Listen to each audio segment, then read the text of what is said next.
ओम शांति 5 जुलाई 2026 अव्यक्त महावाक्य पुनरावृत्ति 15 डिसेम्बर 2010 मुरलीर सारांश मोर को तोर रे परिवर्तन करी चिंतामुक्त सम्राट हुआ गोटे सेकेंड रे व्यर्थ को बिंदु लगाइबार अभ्यासी होई प्रत्येक संकल्प तथा समय को सफल कर। मोर को तोर रे परिवर्तन करी चिंतामुक्त सम्राट हुआ गोटे सेकेंड रे व्यर्थ को बिंदु लगाइबार अभ्यासी होई प्रत्येक संकल्प तथा समय को सफल कर। आज बाप दादा चारिआडर निजर चिंतामुक्त सम्राट पिला मानंकु देखुछंती। एही भली चिंतामुक्त सम्राट मानंकर सभा एही समय रे ही देखिबाकू मिली थाए। काहींकि ना एबे ही बाबा चिंता को हरण करी चिंता मुक्त सम्राट करुछंती। सेथिपाई तुम मानकर एही सभा एही समय रे ही देखिबाकू मिलुछि। तुमे समस्ते अमृत बेलारे उठिबा ठारू चिंता मुक्त स्थिति रे स्थित होई जाउछ। खाई पी कर्म करी मध्य कौनसी चिंता नाही। सोईबा समय रे मध्य चिंता मुक्त एही भली सम्राट मध्य अट। ता सहित चिंता मुक्त सम्राट मध्य अट। उठ सुओ किंतु चिंता मुक्त एही भली अनुभव करुछ तो काहींकि ना तुमे समस्ते बाबांकु निजर चिंता देई तांकठारु खुशीर निशा ग्रहण करी नेइछ। सेथिपाई चिंता मुक्त सम्राट होई जाइछ। जदि चालू चालू कौनसी चिंता आसी जाउछि तेबे से तुमको कौन करि देउछि। जदि तुमर निशा रहिछि तेबे मस्तक उपरे आलोकर चमक झलसी जाउछि। जदि चिंता आसी जाउछि तेबे बोझर टोकेई आसी जाउछि। एबे कुह तुमको आलोकर चमक भल लागुछि ना बोझर टोकेई भल लागुछि। तेबे चिंतामुक्त सम्राट निजको मध्य प्रिय लगी थाए एवं जेउ माने एही भली स्थिति रे उडु थांती सेमानकर चमकुथिबा आलोक को देखी अन्य मानक भितरे मध्य केते स्नेह सृष्टि होई थाए। सेथिपाई बाप दादा सर्वदा पिला मानंकु चिंतामुक्त सम्राट स्थिति रे अर्थात एही भली स्मृति स्वरूप रे स्थित करी चलीछंती। सेथिपाई तुम मानकर चित्र रे मध्य भक्त माने दुईटी मुकुटधारी रूप रे देखाउछंती। गोटिए हेला आलोकर मुकुट, द्वितीय रे विकार गुड़िक उपरे विजय प्राप्त करी सम्राट हेबार मुकुट। एही भली डबल मुकुट देखाउछंती। सेथिपाई बाप दादा प्रत्येक संतानकु सर्वदा एही शिक्षा देउछंती जे सर्वदा मौजरे रहिबा बहुत सहज अटे। काहींकि सहज अटे केवल हद्र मोर पणिया बाबांकु देई दियो। मोर को जदि तोर करिदेब तेबे चिंतामुक्त सम्राट होइछिब। मात्र गोटिए ही शब्दर पार्थक्य अटे तोर मोर। तो एवं मो एही दुईटी शब्दर पार्थक्य रे चिंतामुक्त सम्राट होई जाइछ। सहज अटे ना समस्ते चिंतामुक्त सम्राट होई जाइछ ना एबे भी चिंता रहिछि। जदि केबे भी आत्मिक निशा परिवर्ते चिंता आसी जाउछि तेबे एहार कारण केवल तोर परिवर्ते मोर भाबिबा द्वारा चिंता आसी जाउछि। तेबे समस्तंकर वास्तविक फलाफल कौन? सबु चिंता देई देइछ ना मझिरे नशा को छाड़ी चिंता को नहीं जाउछ। कौन चिंता आसुछि ना चिंता मुक्त स्थिति रे रहुछ। जेउ माने सर्वदा चिंता मुक्त सम्राट स्थिति रे रहुछंती से माने हाथ उठाओ। चिंता मुक्त सम्राट पक्का ना केबे केबे? चिंता मुक्त सम्राट हाथ ऊपर को उठाओ। केबे केबे वाला मध्य अछंती सेबार चिंता रहिबा अलगा कथा किंतु सही चिंता तो अन्य मानको मध्य चिंता मुक्त करिवार आधार अटे। निजर संस्कार कारणरू जदि चिंता आसुछि तेबे ताको सही समय रे ही मोर परिवर्ते तोर को परिवर्तन करि दियो। ବାବାଙ୍କୁ ସବୁ ଚିନ୍ତା ଦେଇଦିଅ ଏବଂ ତାଙ୍କଠାରୁ ଆତ୍ମିକ ନିଶାର ଉପହାର ନେଇଯାଅ। କାହିଁକି ନା ବାବା କେବଳ ପିଲାମାନଙ୍କର ଚିନ୍ତାକୁ ନେଇ ଆତ୍ମିକ ନିଶା ଦେବା ପାଇଁ ହିଁ ଆସିଛନ୍ତି। ତେଣୁ ଚେକ୍ କର, ମୋ ଭିତରେ କେବେ କେବେ ବହୁତ ସମୟର ସଂସ୍କାର ପ୍ରକଟ ହୋଇଯାଉନାହିଁ ତ? କାହିଁକି ନା ବାପ୍ ଦାଦା କିଛି ସମୟ ହେବ ପିଲାମାନଙ୍କୁ ଏହି କଥା ଶୁଣାଇ ଆସୁଛନ୍ତି ଯେ ବର୍ତ୍ତମାନ ସମୟ ଅନୁସାରେ କେବେ ବି କିଛି ବି ହୋଇପାରେ ଏବଂ ଆଉ କେବେ ବି ହୋଇପାରେ। ସେଥିପାଇଁ ପ୍ରତ୍ୟେକ ସନ୍ତାନଙ୍କୁ ନିଜ ଉପରେ ଏତିକି ଧ୍ୟାନ ଦେବାକୁ ହେବ ଯେ ଗୋଟିଏ ସେକେଣ୍ଡ ଭିତରେ ଯଦି ବିନ୍ଦୁ ଲଗାଇବାକୁ ଚାହିଁବ ତେବେ ଲଗାଇ ପାରିବ ତ? ଧରିନିଅ ଯଦି କୌଣସି ବ୍ୟର୍ଥ ସଂକଳ୍ପ ଆସିଯାଉଛି, ତେବେ ବିନ୍ଦୁ ଲଗାଇ ଗୋଟିଏ ସେକେଣ୍ଡ ଭିତରେ ବ୍ୟର୍ଥକୁ ସମାପ୍ତ କରିପାରିବ? ଏତିକି ଅଭ୍ୟାସ ଅଛି ତ?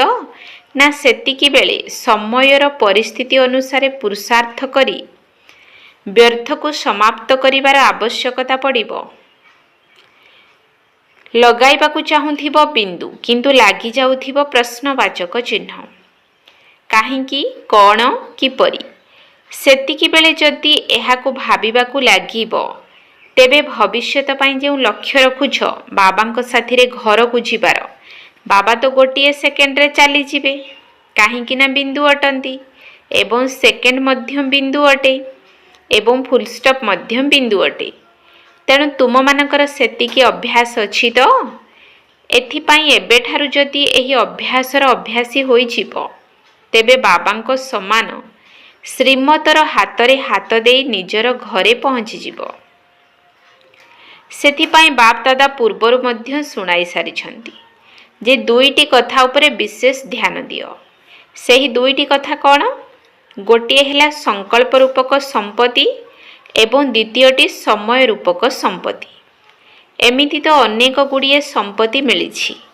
ଜ୍ଞାନର ସମ୍ପତ୍ତି, ଶକ୍ତିର ସମ୍ପତ୍ତି, ଯୋଗ ଦ୍ୱାରା ଯାହା ବି ସବୁ ମୁଖ୍ୟ ସମ୍ପନ୍ନ ହେବାର ଉପାୟ ଗୁଡ଼ିକ ରହିଛି ସବୁକିଛି ପ୍ରାପ୍ତ କରାଇ ଦିଆଯାଇଛି। କାହିଁକି ନା ଏହି ସଙ୍ଗମ ଯୁଗର ସମୟ ସାରା କଳ୍ପ ଭିତରେ ବିଶେଷ ଅମୂଲ୍ୟ ସମୟ ଅଟେ। କେବଳ ଏହି ସମୟରେ ହିଁ ଯେତିକି ପ୍ରାପ୍ତି କରିବାକୁ ଚାହିଁବ ସେତିକି କରିପାରିବ। କାହିଁକି ନା ଏହି ଗୋଟିଏ ଜନ୍ମ ମହାନ ଜନ୍ମ ଅଟେ। ଏହି ଗୋଟିଏ ଜନ୍ମରେ ଅନେକ ଜନ୍ମର ପ୍ରାରବ୍ଧ ଜମା କରିବାକୁ ହେବ। ତେଣୁ ସଙ୍ଗମ ଯୁଗର ସମୟକୁ ଗୋଟିଏ ସେକେଣ୍ଡ ମଧ୍ୟ ନଷ୍ଟ କରିବାର ନାହିଁ। ଗୋଟିଏ ସେକେଣ୍ଡର ସମ୍ପର୍କ ଅନେକ ଜନ୍ମ ସହିତ ରହିଛି। ଜମା କରିବାର ଗୋଟିଏ ବର୍ଷ ଅନେକ ବର୍ଷର ପ୍ରାପ୍ତିର ଆଧାର ଅଟେ।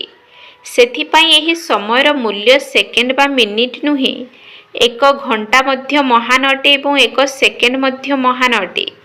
ଏବଂ ସଂକଳ୍ପ ହେଲା ଏହି ସଙ୍ଗମ ଯୁଗୀ ଜନ୍ମର ବିଶେଷ ଆଧାର।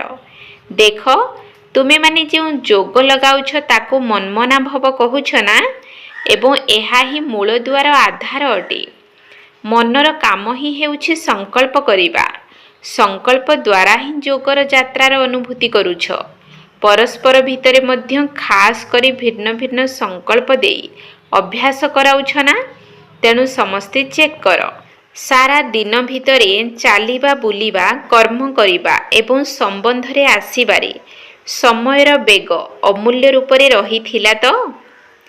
କାହିଁକି ନା ସମୟ ଅମୂଲ୍ୟ ଅଟେ, ସଂକଳ୍ପ ମଧ୍ୟ ସ୍ଥିତିକୁ ସର୍ବଶକ୍ତିବାନ କରିଦେଉଛି।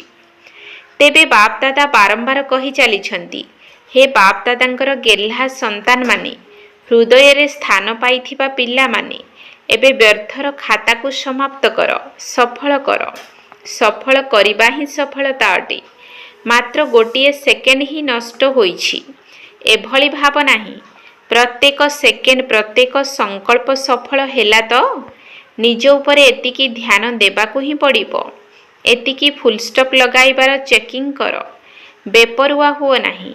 ବାପ୍ ଦାଦା ତ କହିଥିଲେ, କିନ୍ତୁ ମୁଁ ବୁଝିପାରିନଥିଲି, ସମୟ ବିଷୟରେ ଭାବିନଥିଲି।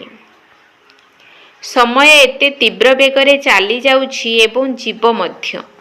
ଏବେ ବାପ୍ ଦାଦା ସବୁ ପିଲାଙ୍କଠାରୁ ଅବହେଳା ପଣିଆକୁ ନେଇଯିବା ପାଇଁ ଚାହୁଁଛନ୍ତି।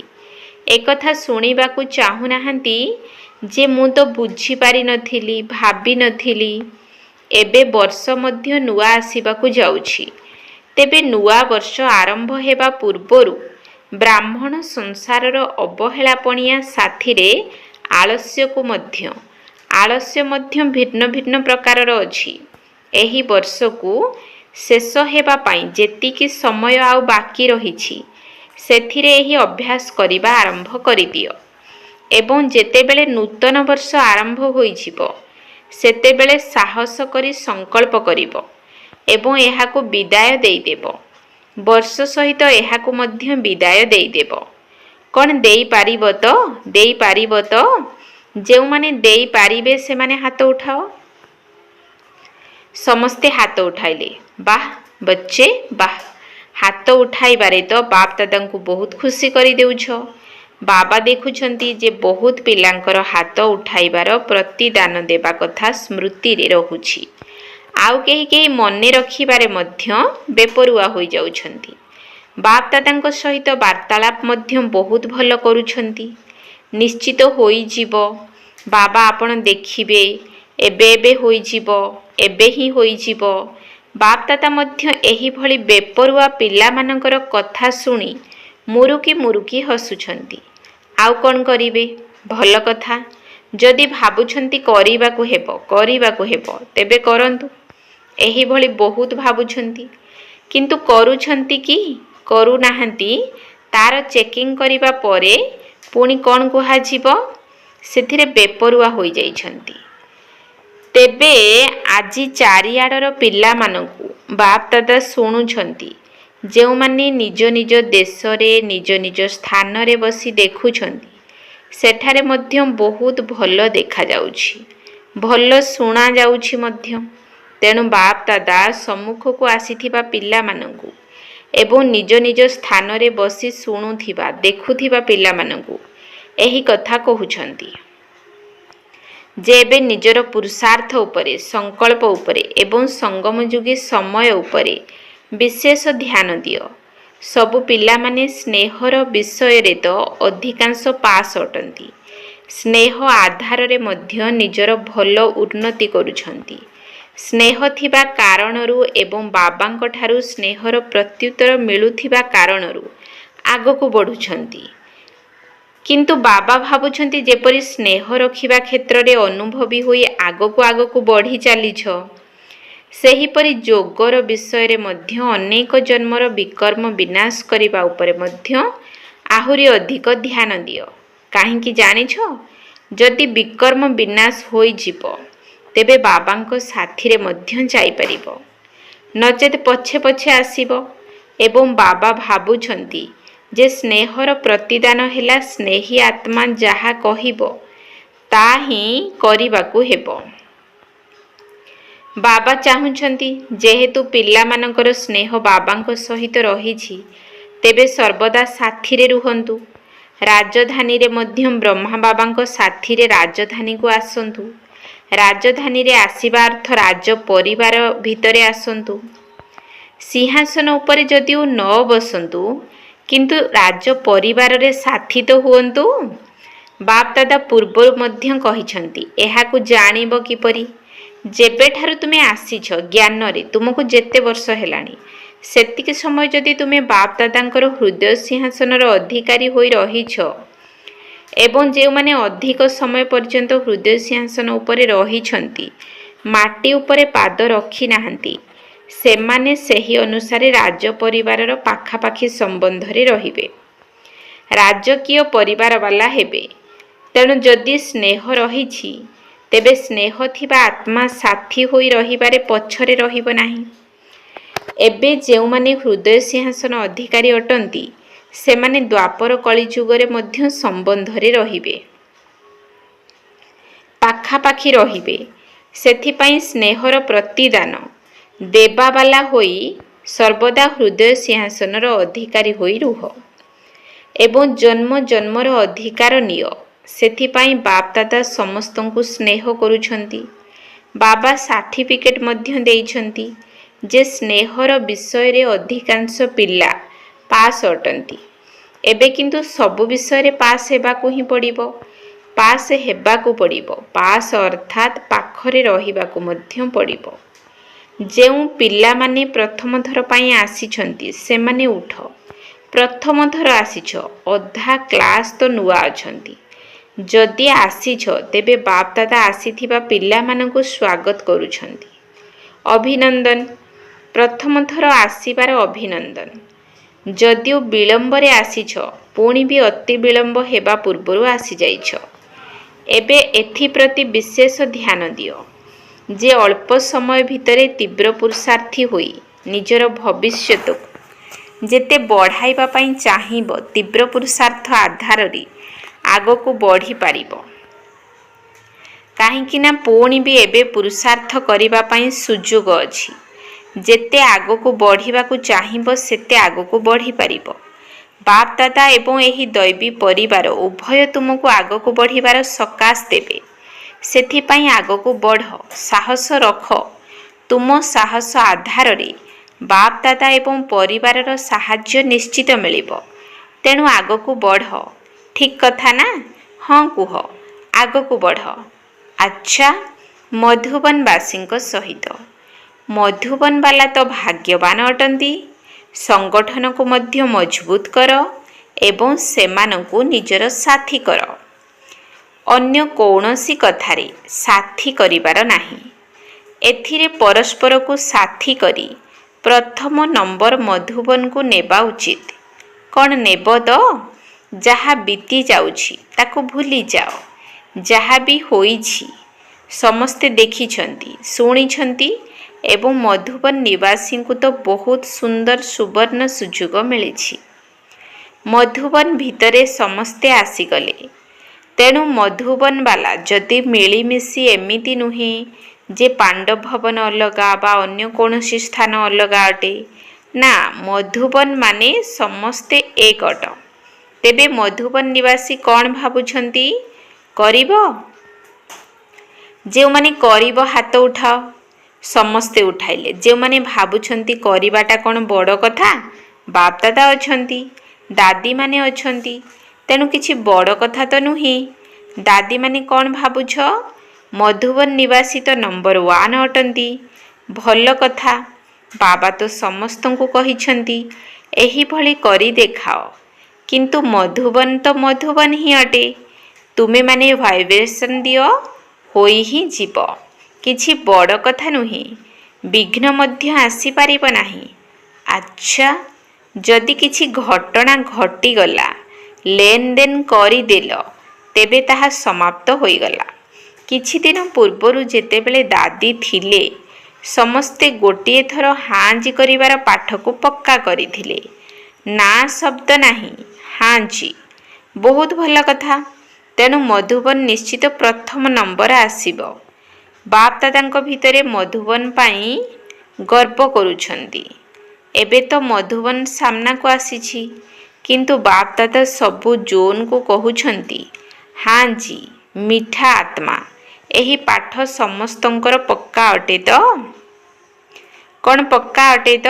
ମଧୁବନକୁ ତ ପୁରସ୍କାର ଦେବା ଉଚିତ। ଗୋଟିଏ ସେକେଣ୍ଡରେ ବିତି ଯାଇଥିବା କଥାକୁ ଭୁଲି ଯାଇ ପାରିବ। ଆଚ୍ଛା, ଠିକ୍ ଅଛି, ପୁରୁଷାର୍ଥୀ ଅଟ। ଯଦି କିଛି ବି ହୋଇଗଲା, ତେବେ ବିତି ଯାଇଥିବା କଥାକୁ ଭୁଲି ଉଡ଼ି ଚାଲ। ଉଡ଼ିବା ବାଲା ପଛ କଥାକୁ ଛାଡ଼ି ଦେଇଥାନ୍ତି, ତେବେ ଉଡ଼ନ୍ତି ନା। ତେଣୁ ବହୁତ ଭଲ। ଏବେ ଗୁଜରାଟ କୌଣସି ନବୀନତା କରି ଦେଖାଉ। ବାପ୍ ଦାଦା ତ ଦିଲ୍ଲୀବାଲାଙ୍କୁ ମଧ୍ୟ କହିଛନ୍ତି ଏବେ କିଛି ନା କିଛି ନବୀନତା କର।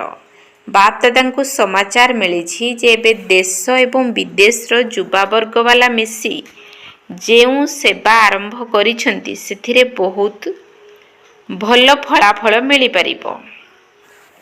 ଏବେ ତ ନୂଆ ଉଦ୍ଭାବନ ଆରମ୍ଭ କରିଛନ୍ତି।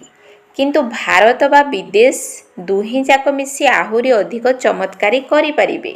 ଏବେ ତ ଆରମ୍ଭ କରିଛନ୍ତି। କିନ୍ତୁ ଦିଲ୍ଲୀବାଲା ବହୁତ ଭଲ ସାହସ ଦେଖାଇଛନ୍ତି। ଆରମ୍ଭ ତ କରିଦେଇଛନ୍ତି। କିନ୍ତୁ ସାରା ବିଶ୍ୱରେ ଯଦି ଏହା ବ୍ୟାପିଯିବ, ତେବେ ବିଦେଶ ଏବଂ ଦେଶ ମିଶିକରି ତ ଗୋଟିଏ ବ୍ରାହ୍ମଣ ପରିବାର ସୃଷ୍ଟି ହୋଇଛି ଏବଂ ଆଗକୁ ବିଶ୍ୱକୁ ମଧ୍ୟ ଏକ ପରିବାର କରିଦେବୁ। ଏହା ବିଶ୍ୱକୁ ଦେଖାଇବାକୁ ହେବ। ଆରମ୍ଭ ତ ହୋଇଯାଇଛି। ଏବେ ମୁସଲମାନ ମାନେ ମଧ୍ୟ ଆଗକୁ ବଢ଼ୁଛନ୍ତି। କିନ୍ତୁ ଏବେ ଏଭଳି କୌଣସି ବଡ଼ କାର୍ଯ୍ୟକ୍ରମ ପ୍ରସ୍ତୁତ କର ଯେଉଁଥିରେ ମୁଖ୍ୟ ମୁଖ୍ୟ ଦେଶମାନଙ୍କଠାରୁ ଅତିଥିମାନେ ଆସିବେ ଏବଂ ସାରା ବିଶ୍ୱରେ ପ୍ରସିଦ୍ଧ ହୋଇଯାଉ ଯେ ସମସ୍ତେ ଆମେ ଗୋଟିଏ ପିତାର ସନ୍ତାନ, ପରସ୍ପର ଭାଇ ଭଉଣୀ ଅଟୁ। ବ୍ରଦରହୁଡ୍ ଅର୍ଥାତ୍ ଭାତୃତ୍ୱ, ସିଷ୍ଟରହୁଡ୍ ଅର୍ଥାତ୍ ଭଗ୍ନୀତ୍ୱ ଏହି ସମାଚାର ଖେଳିଯାଉ। ଗୋଟିଏ ହିଁ ମଞ୍ଚ ଉପରେ ସବୁଆଡ଼ର ଲୋକମାନଙ୍କର ବିଶେଷ ଅନୁଭବର କାର୍ଯ୍ୟକ୍ରମ ହେଉ। ଯୋଜନା ତ ସମସ୍ତେ କରୁଛନ୍ତି। ଏବେ ସମସ୍ତେ ବେହଦ ଆଡ଼କୁ ଯାଉଛନ୍ତି। ତେଣୁ ସମସ୍ତଙ୍କୁ ଜଣା ପଡ଼ିଯାଉ ଯେ ଏହା ଏକମାତ୍ର ଈଶ୍ୱରଙ୍କର ପରିବାର ଅଟେ। ଏହି କଥା ପ୍ରସିଦ୍ଧ ହୋଇଯାଉ। ବାକି ତ ସମସ୍ତେ ଯେଉଁମାନେ ବି ଆସୁଛ, ସେବା ମଧ୍ୟ କରୁଛ, ସ୍ୱପୁରୁଷାର୍ଥ ମଧ୍ୟ କରୁଛ ଏବଂ ଏହା ଈଶ୍ୱରୀୟ କାର୍ଯ୍ୟ ଅଟେ। ଏହା ମଧ୍ୟ ଦୁନିଆ ପାଇଁ ପ୍ରସିଦ୍ଧ ହୋଇଯିବ। ଗୋଟିଏ ହିଁ ପରିବାର ଅଟେ। ଆଚ୍ଛା, ଚାରିଆଡ଼ର ପିଲାମାନଙ୍କୁ ବାପ୍ ଦାଦା ଏବେ ଅଭିନନ୍ଦନ ଦେଉଛନ୍ତି। ପ୍ରତ୍ୟେକ ଦିନ ପ୍ରତ୍ୟେକ ଘଣ୍ଟାରେ ଆଗକୁ ବଢ଼ିବାର ଅଭିନନ୍ଦନ। ସମୟ ତୁମମାନଙ୍କୁ ଅପେକ୍ଷା କରିଛି। ତୁମେ କିନ୍ତୁ ସମୟକୁ ଅପେକ୍ଷା କର ନାହିଁ।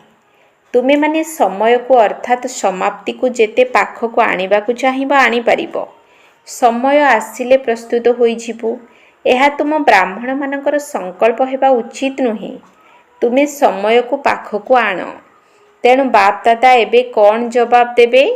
କ'ଣ ଜବାବ ଦେବେ? ସମୟ ଆସିଲା କି ଆସିଲା, ଏହି କଥା କହିବେ। ତୁମମାନଙ୍କ ତରଫରୁ ଏହି ଉତ୍ତର ଦେବୁ। କ'ଣ ଉତ୍ତର ଦେବୁ? କୁହ, କ'ଣ ଉତ୍ତର ଦେବୁ? ଏବେ ସମୟକୁ ସମୀପକୁ ଅର୍ଥାତ୍ ପାଖକୁ ଆଣିବାର ଅର୍ଥ ହେଲା ନିଜକୁ ସମ୍ପନ୍ନ ଏବଂ ସମ୍ପୂର୍ଣ୍ଣ କରିବା। କାହିଁକି ନା ବାପ୍ ଦାଦା ଏକା ଏକା ତ ଯିବେ ନାହିଁ, ପିଲାମାନଙ୍କ ସାଙ୍ଗରେ ହିଁ ଯିବେ। ତେଣୁ ଏହାର ତାରିଖ ନିର୍ଦ୍ଧାର୍ଯ୍ୟ କର। କେତେ ଦିନ ଭିତରେ ହେବ? କାମ ତ ସମସ୍ତଙ୍କୁ ଦିଆଯାଇଛି। ଏବେ ପରସ୍ପର ଭିତରେ ପରାମର୍ଶ କର। ବାପ୍ ଦାଦା ପ୍ରକୃତିକୁ କ'ଣ ଉତ୍ତର ଦେବେ? ପ୍ରକୃତି ବହୁତ ଦୁଃଖୀ ଅଟେ। ଦୁଃଖୀ ଆତ୍ମାମାନେ ମଧ୍ୟ ମନ ଭିତରେ ବହୁତ ଚିତ୍କାର କରୁଛନ୍ତି। ତେଣୁ ମାନସିକ ସେବାକୁ ଏବେ ଅଧିକ ବଢ଼ାଅ। କରୁଛ ମଧ୍ୟ, କିନ୍ତୁ ଏବେ ଲଗାତାର ବଢ଼ି ଚାଲୁ। ତାକୁ ଆହୁରି ବଢ଼ାଅ। କାହିଁକି ନା ପ୍ରକୃତି ଏବଂ ଦୁଃଖୀ ଆତ୍ମାମାନେ ବାବାଙ୍କ ପାଖକୁ ଆସୁଛନ୍ତି ଏବଂ ଚିତ୍କାର କରୁଛନ୍ତି। ତେଣୁ ତୁମେମାନେ ତାଙ୍କୁ କିଛି ଶାନ୍ତିର ବା ସୁଖର ଅନୁଭୂତି କରାଅ। ସେମାନେ ଗୋଟିଏ ସେକେଣ୍ଡ ପାଇଁ ହେଉ ପଛକେ ଶାନ୍ତି ଚାହୁଁଛନ୍ତି। କହୁଛନ୍ତି ଟିକିଏ ଶାନ୍ତି ଦେଇଦିଅ। ଯେପରି କୌଣସି ଭୋକିଲା ଲୋକ ଭାବୁଥାଏ ଟିକିଏ ବି କିଛି ମିଳିଯାଆନ୍ତା କି, ଅଳ୍ପ ଟିକିଏ ବି ମିଳିଯାଆନ୍ତା କି। ତେଣୁ ଏବେ ମାନସିକ ସେବାକୁ ମଧ୍ୟ ବଢ଼ାଅ। ବାଣୀର ସେବା ତ କରୁଛ, ବାପ୍ ଦାଦା ଖୁସି ଅଛନ୍ତି। ଆଚ୍ଛା, ବାପ୍ ଦାଦା ଯେଉଁ ହୋମୱାର୍କ ଦେଇଛନ୍ତି ତାକୁ ମନେ ରଖିବ ଏବଂ ଅନ୍ୟମାନଙ୍କୁ ମଧ୍ୟ ମନେ ପକାଇବାକୁ ଦେବ। ଆଚ୍ଛା, ବାପ୍ ଦାଦାଙ୍କର ହୃଦୟ ସିଂହାସନ ଅଧିକାରୀ ପିଲାମାନଙ୍କୁ ବିଶ୍ୱ କଲ୍ୟାଣର କର୍ତ୍ତବ୍ୟରେ ସର୍ବଦା ଆଗକୁ ବଢ଼ୁଥିବା ପିଲାମାନଙ୍କୁ ବାପ୍ ଦାଦା ଦୃଷ୍ଟି ଦେବା ସହିତ ଆନ୍ତରିକ ସ୍ନେହ ସମ୍ପନ୍ନ ଅଭିନନ୍ଦନ ମଧ୍ୟ ଦେଉଛନ୍ତି। ପ୍ରତ୍ୟେକ ସନ୍ତାନ ଦୂରରେ ବସିଥିଲେ ମଧ୍ୟ ସମ୍ମୁଖରେ ବସିଥିବାର ଅନୁଭବ କରୁଛନ୍ତି ଏବଂ ବାପ୍ ଦାଦା ସବୁ ପିଲାଙ୍କୁ ଅନ୍ତର ଭିତରେ ସମାହିତ କରିବା ସହିତ ସମସ୍ତଙ୍କୁ ନମସ୍ତେ ନମସ୍ତେ କରୁଛନ୍ତି। ଆତ୍ମିକ ସନ୍ତାନମାନଙ୍କର ଆତ୍ମିକ ବାପ୍ ଦାଦାଙ୍କୁ ନମସ୍ତେ ନମସ୍ତେ ନମସ୍ତେ। ସୁପ୍ରଭାତ। ବରଦାନ। ସ୍ନେହ ଏବଂ ଶକ୍ତି ରୂପର ସନ୍ତୁଳନ ଦ୍ୱାରା ସେବା କରୁଥିବା ସଫଳତା ମୂରତ ଭବ। ସ୍ନେହ ଏବଂ ଶକ୍ତି ରୂପର ସନ୍ତୁଳନ ଦ୍ୱାରା ସେବା କରୁଥିବା ସଫଳତା ମୂରତ ଭବ। ଯେପରି ଗୋଟିଏ ଆଖିରେ ବାବାଙ୍କର ସ୍ନେହ ଏବଂ ଅନ୍ୟ ଆଖିରେ ବାବାଙ୍କ ଦ୍ୱାରା ମିଳିଥିବା କର୍ତ୍ତବ୍ୟ ଅର୍ଥାତ୍ ସେବା ସର୍ବଦା ସ୍ମୃତିରେ ରହିଛି, ସେହିପରି ସ୍ନେହୀ ମୂରତ ହେବା ସହିତ ଏବେ ଶକ୍ତି ସ୍ୱରୂପ ମଧ୍ୟ ହୁଅ। ସ୍ନେହ ସହିତ ତୁମର ବାଣୀରେ ଏଭଳି ଶକ୍ତି ରହିବା ଦରକାର ଯାହାକି କାହାର ବି ହୃଦୟ ବିଦୀର୍ଣ୍ଣ କରିଦେଉଛି। ଯେପରି ମା ପିଲାମାନଙ୍କୁ ଯେମିତିକା ଶବ୍ଦରେ ଶିକ୍ଷା ଦେଲେ ମଧ୍ୟ ମାର ସ୍ନେହ ଥିବା କାରଣରୁ ସେହି ଶବ୍ଦ କଡ଼ା ଲାଗେ ନାହିଁ। ସେହିପରି ଜ୍ଞାନର ଯେଉଁ ସବୁ ସତ୍ୟ ରହସ୍ୟ ଗୁଡ଼ିକ ରହିଛି ସେଗୁଡ଼ିକୁ ସ୍ପଷ୍ଟ ଶବ୍ଦରେ ଶୁଣାଅ, କିନ୍ତୁ ଶବ୍ଦ ଭିତରେ ସ୍ନେହ ସମାହିତ ହୋଇଥାଉ, ତାହା ହେଲେ ସଫଳତା ମୂରତ ହୋଇଯିବ। ସ୍ଲୋଗାନ: ଯଦି ସର୍ବଶକ୍ତିମାନ ସାଥୀଙ୍କୁ ନିଜର ସାଥୀ କରିଦେବ, ତେବେ ପଶ୍ଚାତାପ କରିବାରୁ ମୁକ୍ତ ହୋଇଯିବ। ଯଦି ସର୍ବଶକ୍ତିମାନ ପିତାଙ୍କୁ ନିଜର ସାଥୀ କରିଦେବ, ତେବେ ପଶ୍ଚାତାପ କରିବାରୁ ମୁକ୍ତ ହୋଇଯିବ। ଅବ୍ୟକ୍ତ ଇଶାରା: ଜ୍ୱାଳା ସ୍ୱରୂପ ସ୍ଥିତିରେ ରହି ଶକ୍ତିଶାଳୀ ଯୋଗର ଅନୁଭବ କର। ଯେପରି ସୂର୍ଯ୍ୟର କିରଣ ଚାରିଆଡ଼େ ବ୍ୟାପି ଯାଇଥାଏ, ସେହିପରି ମାଷ୍ଟର ସର୍ବଶକ୍ତିମାନ ସ୍ଥିତିରେ ଏପରି ସ୍ଥିତ ରୁହ ଯାହାଦ୍ୱାରା ଶକ୍ତିଗୁଡ଼ିକର ବା ବିଶେଷତାଗୁଡ଼ିକର କିରଣ ଚାରିଆଡ଼େ ବିଚ୍ଛୁରିତ ହେଉଥିବାର ଆତ୍ମାମାନେ ଅନୁଭବ କରନ୍ତୁ। ଏଥିପାଇଁ ମୁଁ ମାଷ୍ଟର ସର୍ବଶକ୍ତିବାନ ବିଘ୍ନ ବିନାଶକ ଆତ୍ମା ଅଟେ।